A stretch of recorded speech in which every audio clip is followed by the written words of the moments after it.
Selamat pagi. Ya Elisa, di hari Rabu yang cerah ini kami kembali menyapa Anda tentunya dalam program TVR 09. Bersama saya Alfat Rizky dan juga rekan saya. Dan saya Elisa Purba, dan pemirsa seperti biasa dalam 30 menit ke depan kami akan menyajikan kepada Anda sejumlah berita nasional. Khususnya dari sudut pandang DPR RI sebagai referensi kita bersama untuk memahami dinamika politik, hukum, ekonomi, sosial, dan budaya di Indonesia. Pemirsa TVR Parlemen, inilah TVR 09 selengkapnya.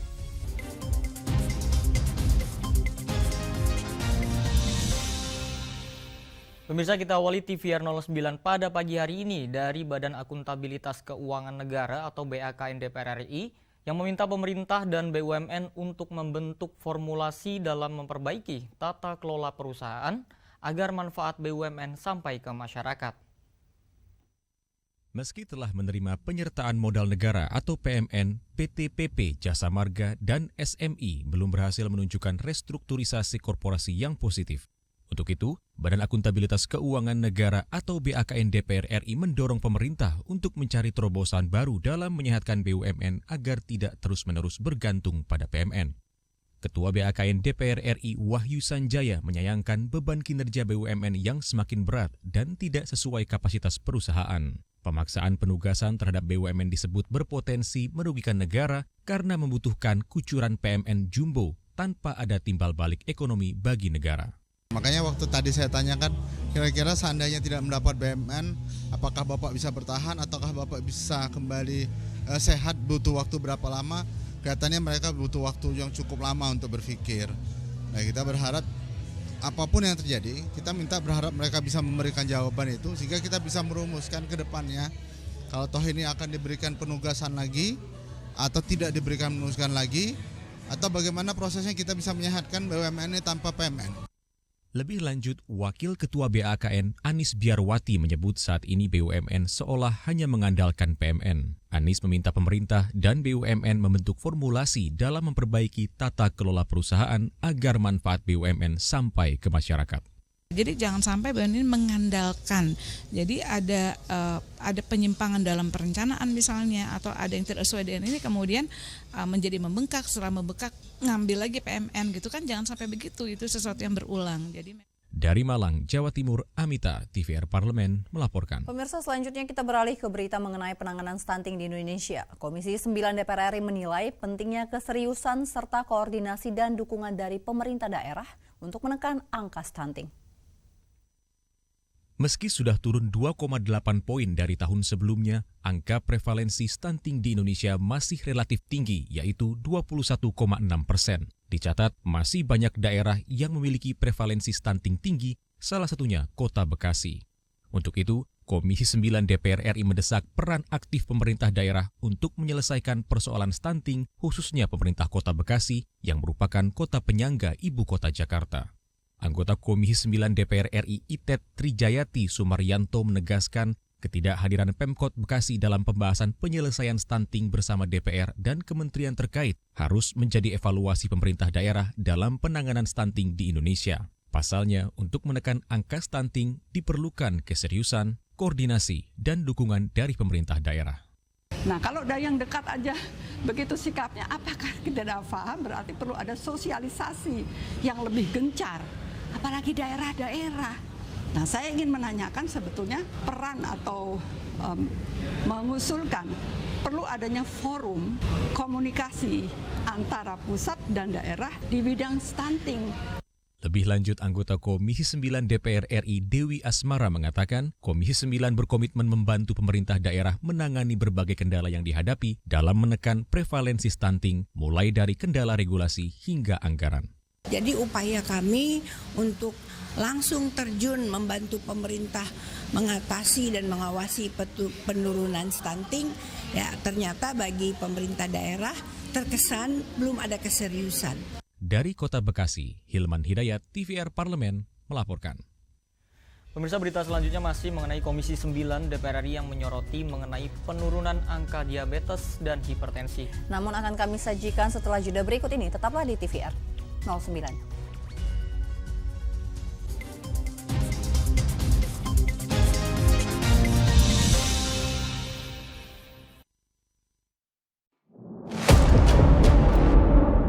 sini ditambang. Konflik yang terjadi, Warga sini tidak mengizinkan. masalah yang tersisihkan menjadi kesenjangan sosial. Ya namanya rakyat kecil gak bisa apa-apa, mau komplain juga gak didengar. Sebab apa? Itu menyangkut isi perut kami semua. Bagaimana memutus keterbatasan untuk didengar? Jadi kalau misalnya masyarakat sudah merasa tidak lagi ada yang memperjuangkan aspirasinya, maka masyarakat memang sangat berhak untuk meminta dewan yang mewakili mereka di parlemen. Kami menyusuri batas-batas peristiwa, mengurai berbagai polemik yang terjadi, meluruhkan suara-suara marginal, menjadi nyata dalam setiap aspirasi, melaksanakan tugasnya sebagai wakil rakyat.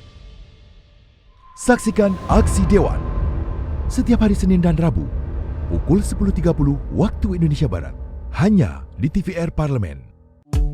DPR RI memiliki fungsi diplomasi dalam menjalankan politik luar negeri sesuai dengan pasal 116 Undang-Undang MD3. Kontribusi aktif BKSAP DPR RI memainkan peranan penting dalam memenangkan persaingan global melalui IPU, IPA, IPPF, AIPA, dan PUIK. BKSAP memiliki komitmen yang tinggi dalam krisis kemanusiaan dunia. Fungsi diplomasi dijalankan untuk mendukung upaya pemerintah dalam melaksanakan politik luar negeri.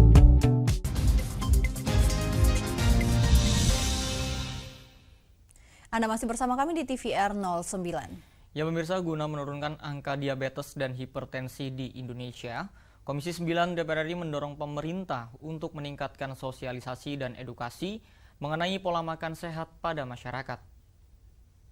Diabetes dan hipertensi merupakan dua penyakit penyebab kematian paling tinggi di Indonesia. Komisi 9 DPR RI meminta pemerintah menggencarkan sosialisasi batas aman konsumsi gula, garam, dan lemak atau GGL karena minimnya pengetahuan masyarakat dan pelaku usaha pangan disebut menjadi salah satu faktor tingginya kasus diabetes dan hipertensi.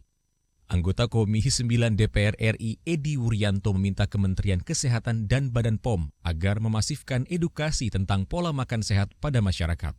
Peningkatan kesadaran masyarakat akan bahaya mengkonsumsi gula, garam, dan lemak secara berlebihan menjadi faktor penting dalam menurunkan angka diabetes dan hipertensi di Indonesia. Kemenkes terutama yang punya program banyak untuk edukasi, informasi kepada publik tentang makanan yang sehat, termasuk juga Badan POM selalu juga melakukan sosialisasi, itu yang terus ditingkatkan. Bahkan Komisi 9 seringkali turun ke lapangan bersama mitra untuk memberi edukasi apa sih bahayanya gula, garam, dan lemak yang tinggi, karena itu menjadi faktor penting di hulu. Lebih lanjut, anggota Komisi 9 DPR RI Nur Hayati mendorong para pelaku usaha pangan termasuk UMKM ikut mengambil langkah konkret, yaitu dengan menghasilkan produk-produk pangan yang aman untuk kesehatan masyarakat dan mematuhi ambang batas aman kadar gula, garam, dan lemak dalam satu sajian. Bagaimana dalam pengawasan garam, gula, dan lemak ini menjadi efektif di masyarakat, di para pelaku bisnis pangan. Memang kami ingin mendorong juga para UMKM, tetapi juga kami ingin menjaga kesehatan masyarakat tentunya. Dari Subang, Jawa Barat, Ken Suwari, TVR Parlemen, melaporkan. Pemirsa, kita beralih ke Komisi 11 DPR RI yang berharap pemberian penyertaan modal negara atau PMN ini dapat membawa efek domino terhadap kapasitas usaha perusahaan serta mendongkrak perekonomian nasional. Komisi 11 DPR RI menyetujui penambahan penyertaan modal negara non-tunai untuk perusahaan BUMN yang diusulkan Dirjen Kekayaan Negara Kementerian Keuangan. Pemberian PMN non-tunai itu berupa konversi piutang, aset properti, maupun fasilitas perusahaan. Komisi 11 menilai pemberian penyertaan modal negara berupa barang milik negara atau non-tunai akan memberikan dampak positif bagi perusahaan yang mengusulkan. Wakil Ketua Komisi 11 DPR RI Fatan mengatakan pemberian PMN dan BMN diharapkan dapat memperkuat struktur permodalan perusahaan. Jika dimanfaatkan secara tepat, PMN dapat membawa efek domino terhadap kapasitas usaha perusahaan serta mendongkrak perekonomian nasional. Kita mengasih PMN untuk PT Pindad, PT Dahana, kemudian PT Dirgantara, masuk seluruh industri pertahanan. Kemudian ada juga Hotel Indonesia Natur dan juga PT ETDC yang saya kira memberikan dampak yang cukup luar biasa bagi pariwisata. Tentu PMN ini diharapkan bisa mendongkrak perekonomian nasional, memperbaiki kinerja ekonomi yang bersangkutan dan juga bisa memberikan dampak yang cukup bagus bagi dunia kerja. Karena dengan penyerapan yang dialokasikan untuk pekerja lokal, kita berharap bisa efek domino yang cukup besar bagi perekonomian nasional. Sejauh ini, ada 5 perusahaan BUMN yang menerima penyertaan modal negara non-tunai, diantaranya PT Raja Wali Nusantara Indonesia dan PT Pertamina. Andri, TVR Parlemen, melaporkan. Berita selanjutnya mengenai Badan Anggaran DPR RI yang menilai pentingnya pemberian insentif terhadap guru di sektor keagamaan atau guru ngaji agar dapat menjaga dan meningkatkan moral generasi muda. Rapat paripurna DPR RI telah mengesahkan rancangan Undang-Undang APBN tahun 2024 menjadi undang-undang. Anggota Banggar DPR RI berharap postur APBN yang kredibel dan berkesinambungan mampu menyentuh tenaga pendidik agama non-formal atau guru ngaji. Dalam APBN tahun 2024, pendapatan negara disepakati Rp2.802 triliun. Sementara belanja negara sebesar Rp3.325 triliun. Anggota Banggar DPR RI Muhammad Aras memberi catatan terhadap APBN 2024, utamanya terkait pemberian insentif terhadap guru di sektor keagamaan atau guru ngaji. Hal itu dinilai sebagai bentuk tanggung jawab pemerintah dalam upaya menjaga dan meningkatkan moral generasi muda.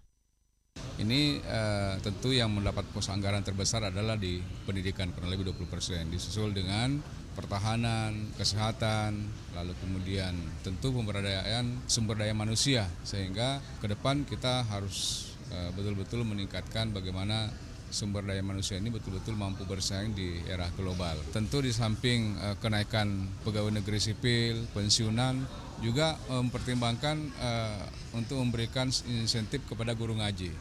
Guru ngaji ini selama ini tidak pernah tersentuh oleh pemerintah, oleh karenanya melalui APBN tahun 2024 diharapkan bahwa guru ngaji ini juga mendapat sentuhan dari APBN.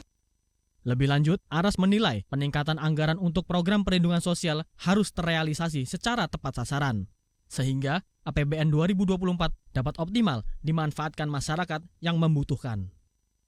Rifki dan Temi, TVR Parlemen melaporkan. Ya, Lisa dan juga pemirsa, pada hari Kamis tanggal 21 September 2023 yang lalu, rapat paripurna DPR RI mengesahkan rancangan undang-undang tentang APBN tahun anggaran 2024 menjadi undang-undang. Dan sebelumnya pada pembicaraan tingkat 1 di Badan Anggaran DPR RI, pemirsa, diketahui sebanyak 8 fraksi ini memberikan persetujuan. Namun ada 1 fraksi yang memberikan persetujuan dengan catatan terhadap rancangan undang-undang APBN tahun anggaran 2024 ini. Tentu informasinya akan kami hadirkan sesaat lagi, untuk itu tetaplah di TVR 09.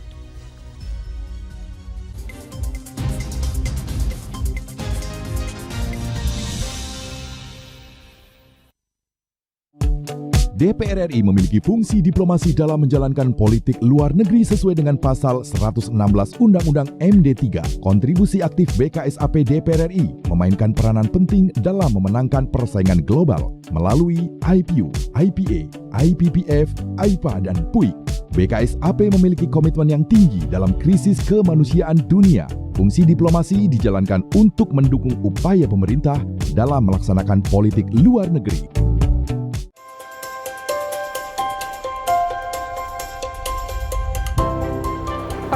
Dalam sejarah Indonesia, tahun 2024 kita mengadakan pemilu serentak, legislatif dan eksekutif baik di tingkat pusat maupun daerah. Catat waktunya, Rabu 14 Februari 2024. Untuk pemilihan legislatif, Anda akan memilih anggota DPD, anggota DPR, anggota DPRD Provinsi, dan anggota DPRD Kabupaten atau Kota. Selain pemilu legislatif, Anda juga akan memilih presiden dan wakil presiden loh pemirsa. Di bulan November, tepatnya Rabu 27 November 2024, juga akan diadakan pemilihan kepala daerah atau pilkada serentak. Dalam pilkada nanti, Anda akan memilih gubernur dan wakil gubernur, bupati dan wakil bupati, serta wali kota dan wakil wali kota. Nah, pemirsa sudah tahu kan waktunya? Kini saatnya Anda untuk mempersiapkan diri. Kenali calon-calon wakil rakyat dan pemimpin Anda dengan baik.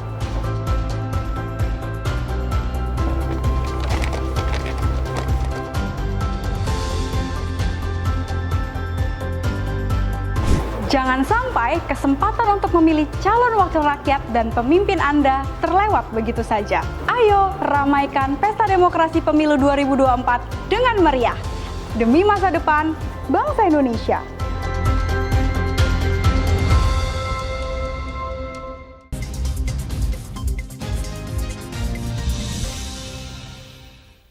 Kembali pemirsa di TVR 09.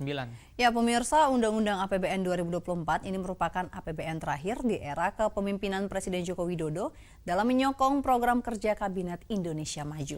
Dan DPR RI berharap APBN tahun kepemimpinan terakhir ini, pemerintahan Presiden Joko Widodo tepatnya, akan berkeadilan bagi seluruh rakyat Indonesia. Dan APBN 2024 ini juga dapat diharapkan menjaga kemampuan fiskal dalam menjalankan agenda pembangunan nasional, pelayanan umum pemerintahan, dan program strategis nasional. Pemirsa, untuk mengetahui informasi selengkapnya, mari kita simak laporan mendalam yang telah dihimpun oleh tim redaksi TVR Parlemen dalam segmen editorial Parlemen berikut ini.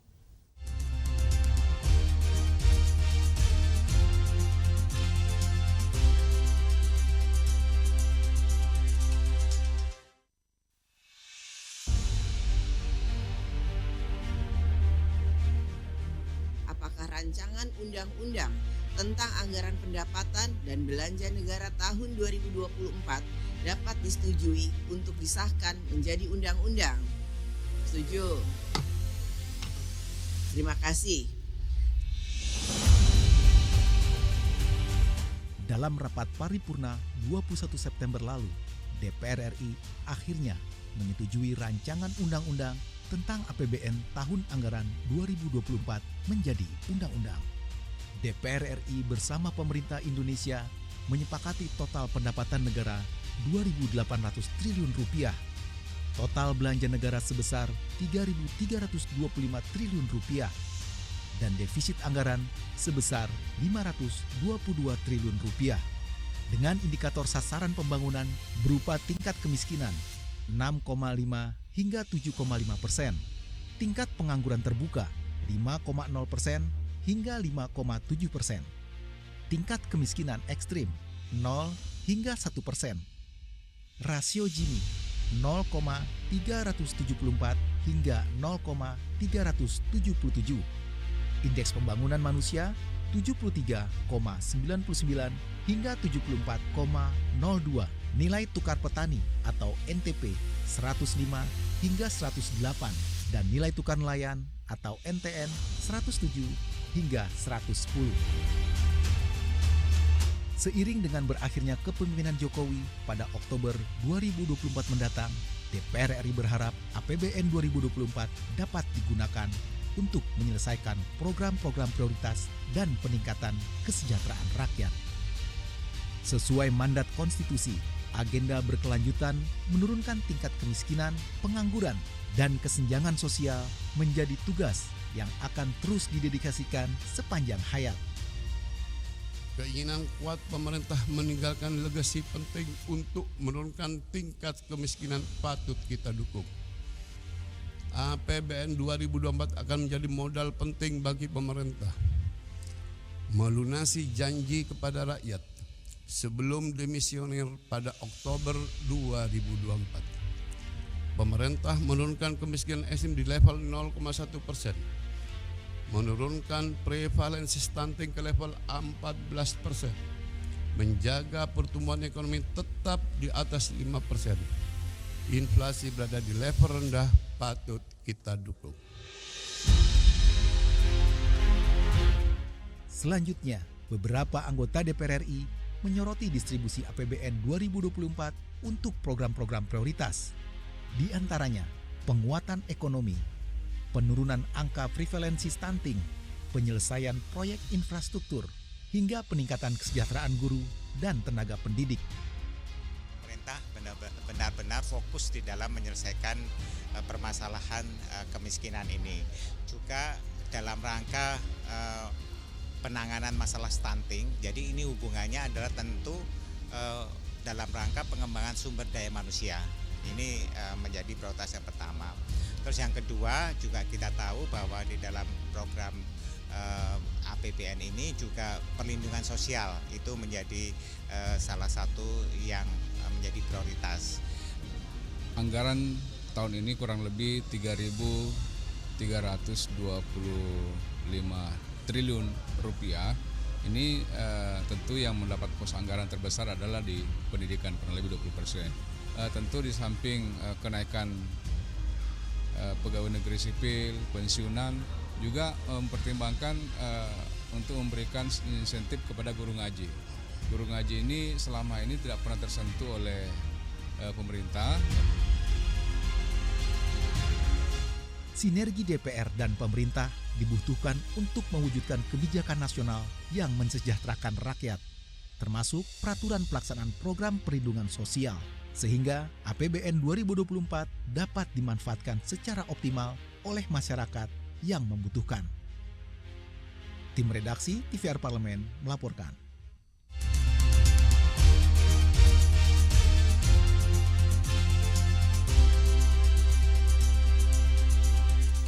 Ya Elisa dan juga pemirsa, jika dalam waktu dekat nih pemirsa ada rencana untuk berkunjung ke Provinsi Nusa Tenggara Barat. Yap. Tentu pemirsa dapat mengunjungi salah satu gunung tertinggi di Indonesia, yaitu Gunung Rinjani. Dan juga karena Gunung Rinjani ini selain tinggi Elisa, juga memiliki pemandangan yang indah. Tapi memang nggak hanya itu, karena memang Gunung Rinjani ini dikatakan ini medannya curam juga menantang. Jadi ini salah satu hal yang membuat gunung ini jadi favorit bagi para pendaki tentunya. Nah, lalu bagaimana nih rasanya untuk mendaki Gunung Rinjani? Tentunya informasinya akan kami hadirkan sesaat lagi pemirsa. Tetaplah bersama kami di TVR 09.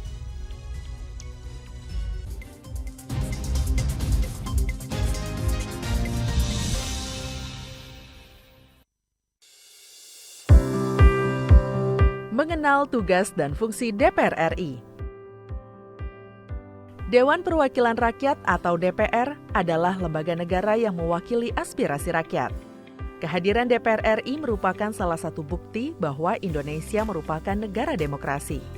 Sebagai salah satu lembaga perwakilan rakyat, apa saja tugas dan fungsi yang diemban DPR RI?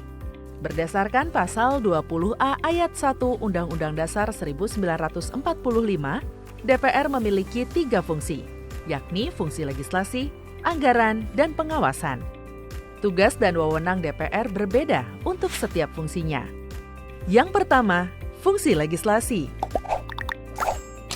Menyusun program legislasi nasional atau prolegnas, menyusun dan membahas rancangan undang-undang, menerima rancangan undang-undang yang diajukan oleh DPD, membahas rancangan undang-undang yang diusulkan oleh Presiden ataupun DPD, menetapkan undang-undang bersama dengan Presiden, menyetujui atau tidak menyetujui peraturan pemerintah pengganti undang-undang yang diajukan oleh Presiden untuk ditetapkan menjadi undang-undang. Yang kedua, fungsi anggaran. Memberikan persetujuan atas rancangan undang-undang tentang APBN yang diajukan oleh Presiden. Memberikan persetujuan terhadap pemindahntanganan aset negara maupun terhadap perjanjian yang berdampak luas bagi kehidupan rakyat yang terkait dengan beban keuangan negara. Menindaklanjuti hasil pemeriksaan atas pengelolaan dan tanggung jawab keuangan negara yang disampaikan oleh BPK. Memperhatikan pertimbangan DPD atas rancangan undang-undang tentang APBN dan rancangan undang-undang terkait pajak, pendidikan, dan agama. Yang ketiga, fungsi pengawasan. Fungsi pengawasan, DPR bertugas melakukan pengawasan terhadap pelaksanaan undang-undang APBN dan kebijakan pemerintah, serta membahas dan menindaklanjuti hasil pengawasan yang disampaikan oleh DPD. Demikian penjelasan tentang tugas dan fungsi DPR menurut undang-undang. Informasi ini dipersembahkan oleh TV dan Radio Parlemen, Biro Pemberitaan Parlemen, dan Sekretariat Jenderal DPR RI.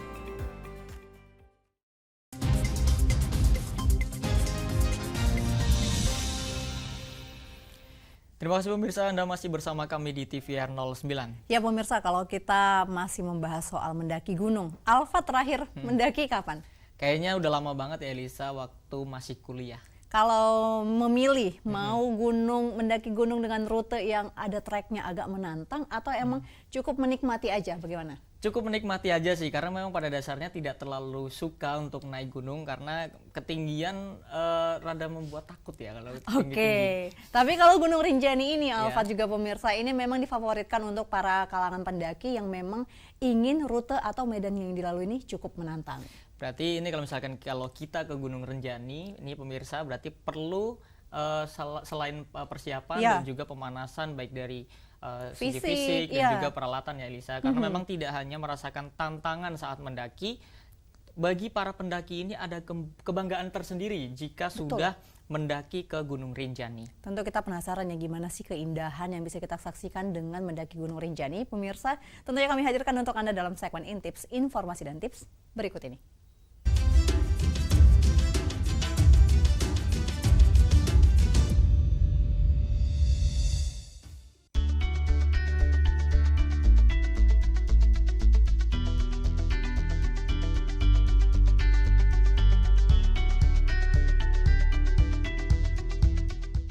Pemirsa TVR Parlemen. Kali ini, pemirsa TVR Parlemen kita ajak berjalan-jalan yang agak berat nih. Yuk sama-sama kita ikuti pendakian ke gunung paling indah di Indonesia, Gunung Rinjani. Gunung Rinjani adalah gunung yang berlokasi di Pulau Lombok, Nusa Tenggara Barat. Gunung yang merupakan gunung berapi kedua tertinggi di Indonesia dengan ketinggian 3.726 meter di atas permukaan laut. Secara administratif, gunung ini berada dalam wilayah 3 kabupaten, yakni Lombok Timur, Lombok Tengah, dan Lombok Utara. Ini merupakan gunung favorit bagi pendaki Indonesia karena keindahan pemandangannya. Gunung ini merupakan bagian dari Taman Nasional Gunung Rinjani yang memiliki luas sekitar 41.000 hektar. Di sebelah barat kerucut Rinjani, terdapat kaldera dengan luas sekitar 11 km dengan kedalaman mencapai 230 meter, yang dikenal dengan nama Segara Anak. Bagi yang mendaki Gunung Rinjani, Segara Anak merupakan salah satu pemandangan yang paling menawan tiada duanya.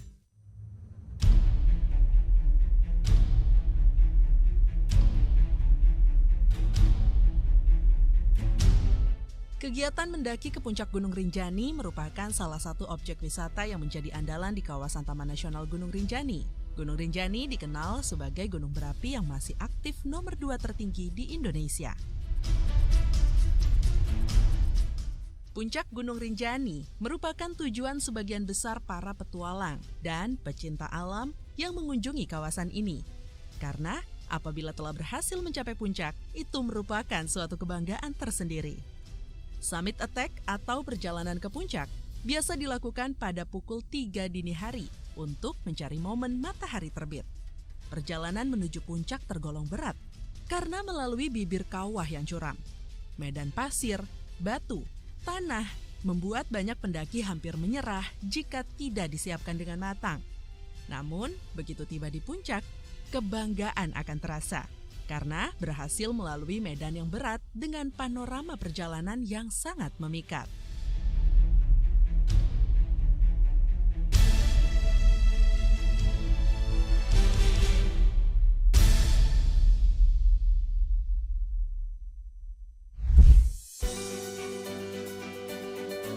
Rinjani disukai komunitas pencinta alam di seluruh Nusantara, bahkan dari seluruh penjuru dunia loh.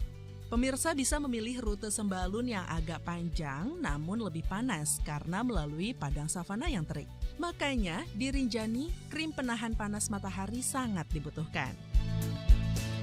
Jadi bagaimana nih pemirsa TVR Parlemen? Yuk semangat olahraga untuk bersiap mendaki gunung terindah di Indonesia, Gunung Rinjani.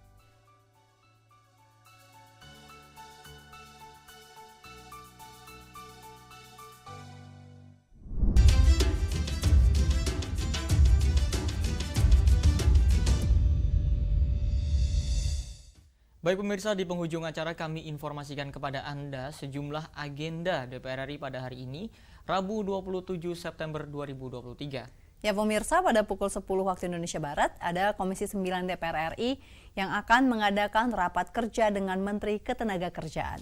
Sedangkan pada pukul 13 waktu Indonesia Barat, Komisi 9 DPR RI akan mengadakan rapat dengar pendapat lanjutan dengan Kementerian Kesehatan, Dewan Jaminan Sosial Nasional, BPJS Kesehatan, dan Dewan Pengawas BPJS Kesehatan. Juga masih ada sejumlah agenda, rapat, dan juga program DPR RI lainnya pemirsa.